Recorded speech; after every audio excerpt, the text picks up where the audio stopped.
When was the last time you just sat there?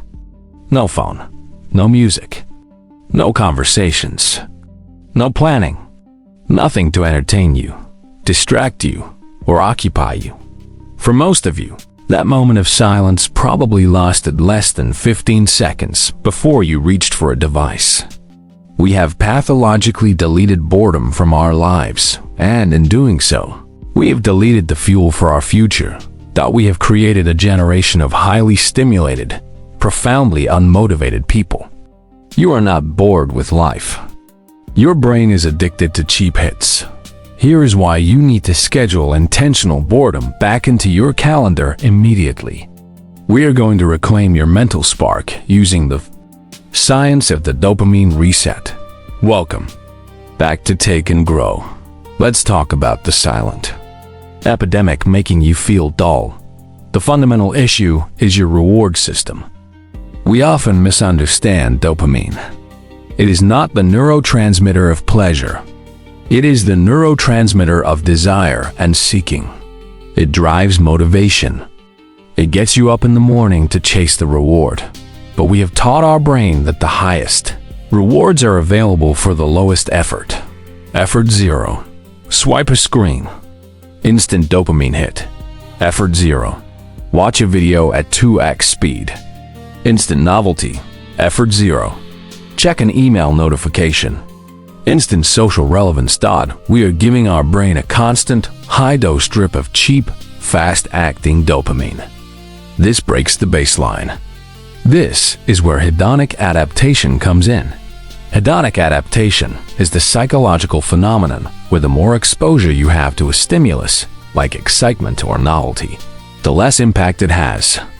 You have to keep increasing the dose just to feel normal. You are raising your baseline for excitement so high that real life working on a complex project, having a quiet conversation, enjoying a long-form book feels utterly, unbearably boring. Boredom is not a negative state. Boredom is a signal. It is your sophisticated brain saying, the immediate threats are gone. I am safe. Now, redirect my resources towards complex, long-term problem solving. But we immediately silence that signal with the quick, high dopamine fix. We need to stop running from boredom. We need to embrace it as a necessary phase. When you schedule nothingness, you stop being a consumer and start being a creator. Boredom is the nutrient for your mind, delivering two massive gifts.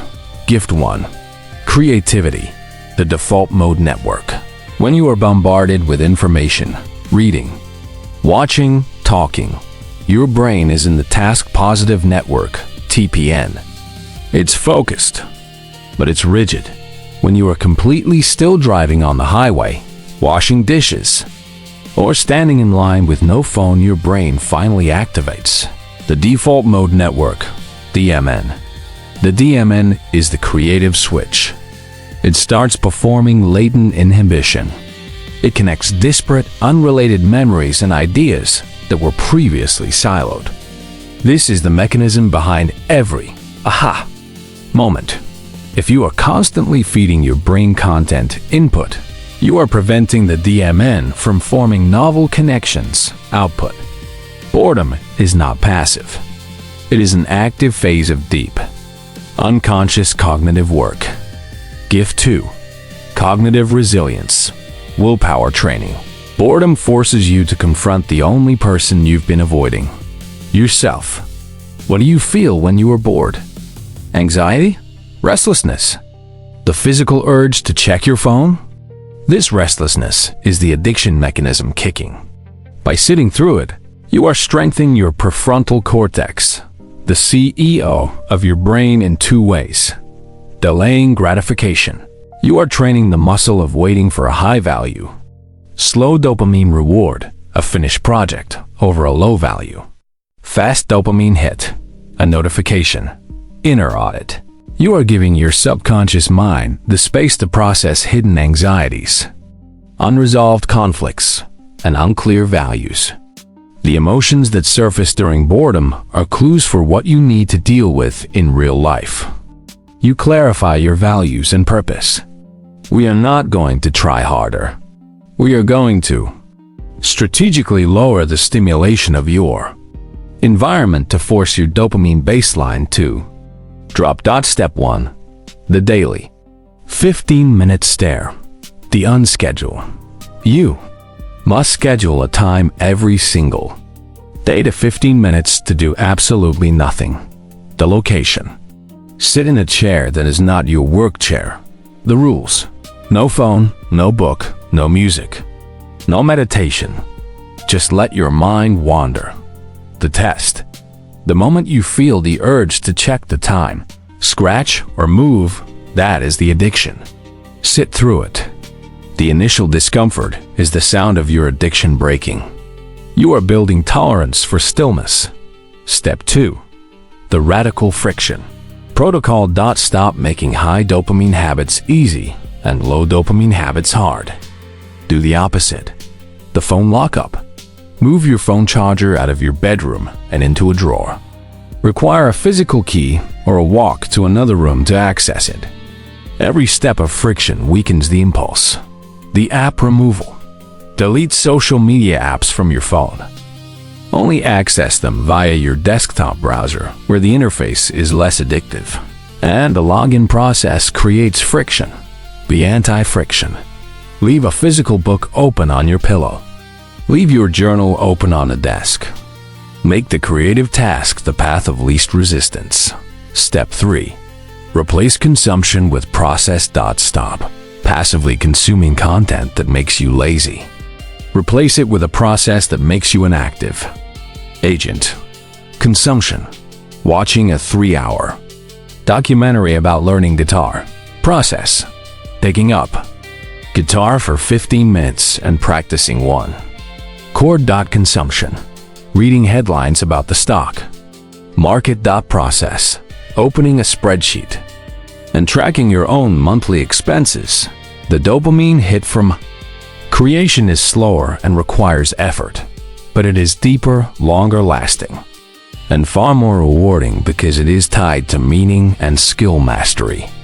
Many fear that detoxing the dopamine will make life eternally gray. The opposite is true. When you allow yourself to be bored, you allow your desire, your hunger, to rebuild. You are performing a mental fast. Think about a gourmet meal.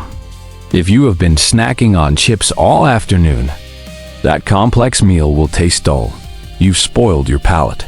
If you have genuinely fasted, the simplest, most nourishing food is an absolute delight. Boredom is your mental fast. When you return to the high-effort, high-reward activities, your career goal, your personal project, deep conversation with a loved one, you feel contrast. You feel the meaning, the joy, and the depth you missed. You are not eliminating joy. You are restoring your capacity for joy. You are restoring your true motivation. Do not fear the discomfort of doing nothing.